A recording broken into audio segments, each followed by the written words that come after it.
If you're watching this podcast, you'll know that I only interview exceptional people. What's the opposite of that? Being in a job, just getting paid. No love, no luster for what you do. I am so lucky to be joined by Rebecca here. And if you've ever read her articles or met her in real life, she's amazing. She really loves what she does. And I think if we had more people like Rebecca, our industry would just kill it. So I'm Garry Kousoulou. Please watch to the end of this podcast because you're going to get a lot out of it. Rebecca. Hello, I am so delighted that we're finally getting to talk. It feels like ages. It has been a while. You're a mum. You're busy. Yeah. We're both busy, but we wanted to get this in before 100%. It's a bit of a bonus issue for everyone. I always go back, and I know that you haven't got long, so we're going to really this is a lunchtime one. Go back. What got you into optics? Much like Hayley on her episode, really, I fell into it. I did history at uni and I was going to go and do something in heritage. I had my heart set on something in the National Trust or, like museums or something like that. And in order to fund a heritage master's, I needed a bit more income. So my local practice was looking for a receptionist. And I thought, oh, that's a good job. So, so I went. Wow. Yeah, and I got the job, and very, very quickly just fell in love with it. I think it was the element of helping people. You could literally see the difference that you were making to people's lives. And even just from behind the reception desk, when you're not really responsible for as much as you would be, if you were an optometrist or a dispensing optician, you still felt that, there was just a special energy, I think, that I fell in love with. And I quickly decided, actually, this is what I might do. Well, you see, when you speak to a business owner, there's people that own a business and then there's visionaries. You're quite a visionary. You can't call yourself that. Only other people can call you a visionary. You're a visionary. You saw something. Comfortable. Saw something. Your practice was so different from everyone else. Yeah. When did that vision pop in your head? Was it just, I'm gonna do things different? I mean, I spent a good number of years working in independent and multiple practices. And I think that I started to explore what it could be done like differently. I think it was probably when I saw Andy Clark speak for the first time, to be fair. And that was many years ago now. It would have been, what? It blew my mind. The first time I heard Andy Clark speak, it blew my mind because most optician speakers were crap. And he had just come off the back of winning Speaker of the Year or something. He had a balloon, he put a pin in it. I'm like, whoa, this is super cool. So I had the similar experience with Andy Clark. He sold his practice and he was in a position of saying that I've done it now. So talk to me about your patient journey. What was different? What were all the things that you wanted to do in your practice that maybe didn't exist? I think that the main thing for me was I was always quite adamant that I wanted to separate the dispensing element from the clinical element. So the main distinction, I think, of mine was that I didn't have an optician. It was dispensing only.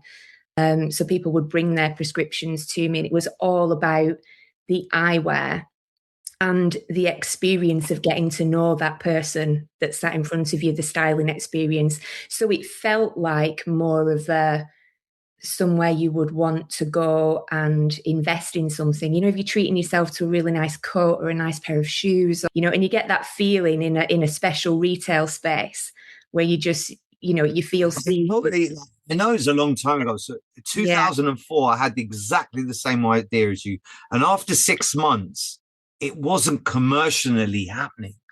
I tried my best. I gave the best world-class service. I had the coolest frames. But it just, when you're going to an optician's and you're getting your eyes tested, they're trained to keep you there. And I couldn't convert. So hats off to you because it's not easy to do what you're describing. unless you're going for the bottom. They call them bucket shops because there's no optician there. But you were trying to do something really, really different. And I admire that. And it's not easy, really different. I've done it myself and I had to get an optom in and then it became integral. But I love that. It was always something I was adamant about. And the number of people at the beginning that were just like, it won't work. It won't work. You need an optom. You need that patient journey. People won't come if they can't have an eye test as well. It's not convenient. And I was always adamant I wanted to try it. And I think that was the thing for me. It was an experiment in, can this be done? I've spent enough time talking about doing things differently. Now it's the time for me to see if I can do it differently. And so for me, it was very much, I'm going to... What were the lessons you learned? What were the early lessons? For me, it was about cash control. I wanted everything. I wanted Cutler, I wanted Cartier, I wanted Rimless, I wanted... and you just can't do that. No. There's not enough money in the world to do that. So that you probably got to that barrier quite quickly. Shit, I can't stock everything. Yeah, and certainly you can't stock everything that you want at the beginning, particularly if you're starting with very little money, which I was. I was coming off the back of maternity leave, and my business accounts weren't particularly great off the back of 2 children. So, my access to finance wasn't... you are so brave. But do people tell you how brave you are? That's a tough time to open a business. I think there's an element of bravery and also a little element of, I mean, gosh, if it was, I couldn't have picked a worse time to actually, try it, to be quite honest with you. So I don't know whether it's brave or slightly stupid, because I had like 2 young children, and then, not long after you've got COVID, and it's particularly challenging. But wow, did I learn an awful lot. I think at the beginning, you want to have, you've got your mind sort of set on all of these brands that you want, and then you quickly realize you can't, and you have to make compromises. But I didn't want to compromise on the optom bit. I was like, nope, I'm going to do this, as a dispensing only, and see if it can really be done. I think that the biggest challenge, though, was what you're actually trying to do is change people's behaviors, which is harder because people have a behavior, don't they, where they, you go to your optician and you have your eye test and you buy your glasses where you've been tested. And this is very much a habitual sort of process that glasses wearers go through. Well, I worked out alternative. I worked out 2 in 10 eye tests walk out for whatever reason. They can't find the frame that suits them. They don't want to do it that day, but they've got the prescription in their pocket. And I think that was then. I think it's even higher now. I think that probably out of 10 people coming in to buy their glasses, you might get a conversion of 70%, maybe even 65. And forget, like, if you disagree with that, make a comment down below. But it's not everyone buying on the day. No, I think options have certainly increased. Certainly since the time where you tried it. I think there is, the retail space, the retail arena has changed. The way people buy things has changed fundamentally as well since COVID. Even sort of wandering to the shops for a browse, nobody really does that anymore. You go in with intent to buy something in particular. So I think there was a lot going on that made it perhaps slightly more possible that I could prove that this worked, but it still wasn't easy because you're trying to change people's habitual behaviours. This is Amar, by the way. Look, I've taken over his lab. He said yesterday you need a ticket, like you're buying cheese. You got to get a ticket to come in. Amar, I'm so sorry. He's making a cameo. Amar's the man. A little drop-in appearance. Right, you do your collection. You do what you got to do. Look, we literally have only found this time together. So you're very lucky. If you're watching this, I'm a real optician in a real Opticians. And this was the only time Rebecca and I could do this. So this is action. And we've got a cameo role. We might have to do a revisit at some point. I 100%. This is a 100% optical special that you can watch on your lunch. You'll say. for sure. You were saying shopping habits have changed. Yeah, so I mean, the shopping habits sort of have changed, and I think people, because everything is far more visible now in terms of, you know, it's on your phone, it's on social media, you know, you're seeing things all the time. There's been a sort of behaviour step change. I think we are a little bit more, oh, let's have a look at what's available before. I think it's the perfect storm. You've got patients that are in a economic crisis. Things are going up. Like, there's some good news today that they said that the electricity bills are going down, but we have been in a credit crunch, no money, tricky, and patients thinking, I'm going to not go in for an eye test as long, and they want to use their own frame. And we're in a perfect storm. Online is easier. We have to be so much better at what we do. When I look at acetate and I look at the industry, and they don't know like, a lot of people are non-qualified and they haven't got a clue why one frame's 600 and 160. The same shape. What's the difference? Yeah, there's still an element of that sort of in-person touch reality, because I think for me, I found, because I wasn't stocking well-known brands, you know, the people that would normally buy a brand, a familiar brand that they, you know, that seems to be everywhere, they didn't understand the difference between a brand and something else until they felt the difference. So I think there's something you can demonstrate as much as you want online and on a video, but until someone's actually touched it and gone, oh, now I understand. And there's only so many clients you can get that like boutique. That I remember when I first qualified, there was the name D&G. If it didn't have D&G huge on the side, massive, big gem, your big, you wore your label on the outside. I think now we wear our label on the inside. There's very few brands I can think of that the label is on the outside and challenging. So what were the brands that you weren't with, and what are the brands you love now? Like, you're wearing a gorgeous frame.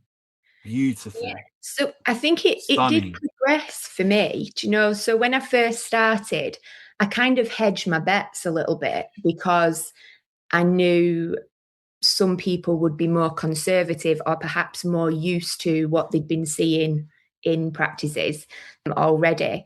So I kind of went more 50-50, so more conventional, perhaps more wearable styles, and then some that were a little bit different. And some of the earlier brands that I got, so like in 2018, I had Mad in Italy, when they had those mirrored nylons, which were just absolutely amazing, but horrific for most glazers, I think, where it wasn't really for me. I didn't have a challenge because I use an independent lab and he's really experienced and everything else. But so that was one of the early ones that was, you know, sort of really unique and different. And I bet hardly anyone in the UK. I was the first distributor in the UK, one of the very first to have IC Berlin, one of the first in the UK to have run it first. I remember when Adidas did a range, nothing to do with silhouette. I picked them up in Munich. I would come back so excited. I got a range that no one else has got. And I want to see more independents do that. You can go out there and get things that no one has in this country.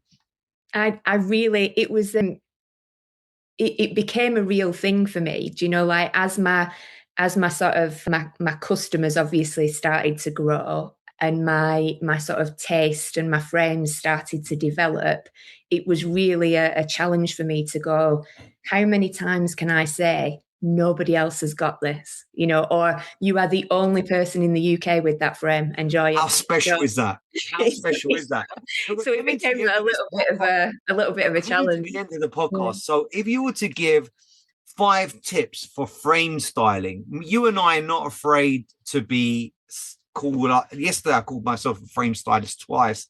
I'm not afraid to say that. So if you were to share some tips to frame styling, taping, because it's not easy getting someone out of their comfort zone. If somebody put this on me and I went into opticians, I say, no way. because I'm an optician, I can. And your frame, one of the first reactions would be, no way, it's not me. How do we get over? We see it. You don't. We see it. It works. Yeah. I think for me, some of the things that I found quite interesting was that kind of future pacing idea. So when you're getting to know someone and you're styling them, you can style them for who they are now, and you can style them for who they want. Wow. So for me, it was always that, okay, so here's what's great for you now, and here's why it works. And it's a tiny bit different to what you've had before, but it's just enough where you feel like, yeah, I've had a change and people are going to notice. Here's what you could be going for down the line.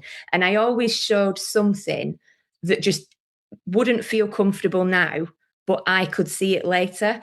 And I do that more towards the end. So don't make it the first thing that you pass them, because otherwise that's an instant. So do you know what? That is my biggest downfall. I will give them the best one, and they'll go around the whole practice. Yeah. Go, oh, I shouldn't do it. I should put in a red herring. I can't bloody help myself. Yeah. I guess there was a patient.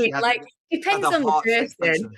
I mean, if somebody's sat in front of you, don't give that one. That's the thing. If somebody's sat in front of you going, I want something really different, give it to them. Absolutely. Like, give them the wildest, most different thing that you think that they can wear. But a lot of people, they're going, well, I want a little bit different, but not too much. But future pacing it and showing them the reflection of themselves that they could be later is so powerful, because it gives their brain something to ponder on and think about. So even though they get the one that they're comfortable with now, they never forget the image of themselves down the line. Can I give some advice? If you're watching this and you have zero personality, zero flamboyance about yourself, you're going to find this advice difficult, because you're going to need people to trust you. You've got to look the part, the way you're dressed, the frames you're wearing. It really is important. I studied neuro-linguistic programming. It's a study of how you can mirror and gain people's trust quite quickly. I've always had that gift. And Rebecca, you're so passionate about what you do. If I was standing in front of you, I would literally say fine. Because you give a lot of confidence, and you give that confidence. You can predict what's going to happen. Not enough people have that. So what advice, if you're watching this and you're new to the industry and you're thinking, what are these two talking about? I just give something brown and tortoiseshell oval and get on with it. I think that the biggest tip has got to be the future pacing. Show them now, show them future them. One of the other things as well that links to the future pacing of the frame is the outcome that will happen when they've got whichever frame you've selected. And if you're before they've even got the lenses in, if you're saying, look, people are going to tap you on the shoulder in the street to ask you about this frame, or to say how good this frame looks on you, I'm just warning you, you need to be expecting that. You're going to need to get used to people looking at you in a shop, and you'll be going, what are you looking at me for? Well, it's your glasses, and you can predict those outcomes beforehand, and then those outcomes happen. Again, that's a powerful, it is a powerful confidence booster, I think. And that's all you're going to give people, really. I'm hoping there will be a part 2 to this. Can I ask you to predict the future? What have you got planned for the next couple of years? What route are you going down? Because you're a thought leader. You're a lot younger than me. So I'm towards the end of my career. That much, Garry. You're a bit younger than me. What's in Rebecca's world for the next couple of years? And always there'll be something you can't predict. What would you say is your next move? Well, this is the interesting thing for me. I am in a year of massive experimentation, because there are so many different directions that I could possibly run at. I'm still really figuring out what that looks like. So some of the projects that I'm taking on, there's a massive sort of diversity, from sort of working with distributors and frame manufacturers and training reps to developing training for eyewear to the writing to doing styling event days. There's a massive... You're talented, and I think that talented people can put their hand to anything. I think about so many people on social media that can pick up an instrument or write a book or then go and do something else. You are multi-talented. I see that in you, and I'm excited to watch you in the future. I love your writing. I think that you're great on social media because you are yourself, and I think you're just talented. What are you going to do? Thank you. People can only do one thing. Do plenty. I do appreciate that. I mean, I've got a 6-day pop-up event coming up because obviously I don't have iStyle. Tell us about your 6 now. Tell us about your 6-day pop-up. So when I decided to close iStyle Studio because I wanted to do all these other projects, my clients were a bit miffed and crying. They were very much like, well, what am I going to do now? So I put the pop-up in. It's actually in a couple of weeks and it's for 6 days and it's a luxury clothing boutique on the same street that I was on before. So I've got all my clients coming back. It's just going to be absolutely amazing. But again, it's an opportunity to learn and to demonstrate that this is another model that we can utilize in the eyewear industry. I think we sometimes do get very fixed on one way of doing things. Which is crazy. Look at Pop Specs, how well they're doing. They're doing so well, different concept. Rebecca, if a brand's watching this or there's somebody that thinks, wow, I'd really like to work with Rebecca, what's their best way of reaching out to you? I mean, ideally, I'm on LinkedIn. I'll be easy to find on LinkedIn. I'm also on Instagram, Rebecca A. Thompson. I mean, yeah, I'm going to be found, Anna, wherever you kind of look. I hope you've enjoyed this episode. You're everywhere this week. I hope you've enjoyed this episode. If you've been watching this, getting Rebecca in one place is a challenge. If you see her at 100% Optical, she's so lovely. Go and find her, go and talk to her. And I hope that we've inspired you together to maybe, if someone's picking a frame, one of the worst things you can do is pick frames with a patient and have a choice of 10. Take away, I don't know if Rebecca's going to agree with me. Only get to 3 or 4. And then on the 5th one, I always say, well, let's take one away. Maybe Rebecca's different. But for me, out that choice, however many it is, make sure there's a little sprinkle of something out of their comfort zone. What is their future self? Rebecca, do you want to wrap up and close the show? Yeah, I think I usually call it the wild card. Always have a wild card option. Always. And because sometimes that's the one they end up going with. And some people even won't go for the wild card, but they'll think about it and they'll come back and say, that's the one I should have got, really. Just to push them outside the... And it's a bug. It's like tattoos. You know, you meet people that have tattoos. They have 1 and then have 10. They end up having 10 pairs. Everyone, have a lovely time. Come and see us at 100% Optical. We're speaking on the Monday, I think. Monday, 12:15. 12:15. Come say hello. There'll be a few surprises on the day. There you go. We'll call that a wrap.